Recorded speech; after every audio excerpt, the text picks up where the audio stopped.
எல்லோருக்கும் எல்லாம். இதுதான் நம்ம திராவிட மாடல் அரசினுடைய சிறப்பு. இன்னைக்கு நம்மளுடைய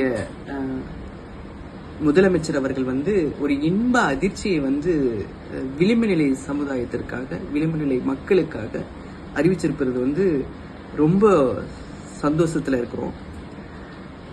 என்னைக்குமே தாழ்த்தப்பட்ட, பிற்படுத்தப்பட்ட, பழங்குடியின, சிறுபான்மை நலனா இருக்கட்டும், மாற்றுத்திறனாளிகளுடைய நலனா இருக்கட்டும், திருநங்கைகளுடைய நலனா இருக்கட்டும், விளிம்பினில் இருக்கக்கூடிய அத்தனை சமூகத்திற்கும் ஒரு கொடியின் கீழே ஒரு அரணாக இருக்கக்கூடிய ஒரே ஒரு அரசு திராவிட முன்னேற்ற கழகத்தினுடைய அரசு, நம்மளுடைய முத்துவேல் கருணாநிதி ஸ்டாலின் அவர்களுடைய அரசு. இன்னைக்கு காலையில விளிம்பினில் இருக்கக்கூடிய மாற்றுத்திறனாளிகள், திருநங்கைகள், கைம்பெண்கள் எல்லாருக்கும் கோடைக்கால சிறப்பு தொகையை அறிவிச்சிருக்கிறது எல்லைல்லா மகிழ்ச்சியில தமிழ்நாடு முழுக்க கொண்டாடிட்டு இருக்கிறாங்க.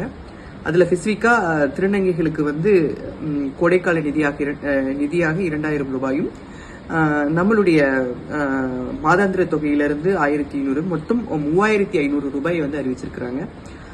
ரொம்ப ரொம்ப சந்தோஷத்தின் உச்சத்துல திருநங்கைகள் இருக்காங்க. ஏன்னா கோடை காலம்ங்கிறது வயது முதிர்ந்த திருநங்கைகளுக்கு இந்த தொகை மிக பயனுள்ளதாக இருக்கும். 40 வயது கடந்த திருநங்கைகளுக்கு தொடர்ந்து நம்மளுடைய திராவிட மாடல் அரசு அமைந்த உடனே 1000 ரூபாயிலிருந்து 500 ரூபாய் உயர்த்தி கொடுத்திருக்காங்க. அதே போலதான் இன்னைக்கு அந்த 2000 ரூபாயும் சேர்த்து 3500 கொடுத்திருக்கிறது ஒட்டுமொத்த திருநங்கைகளும் திருநங்கைகளும் கொண்டாடி கொண்டிருக்கிறாங்க.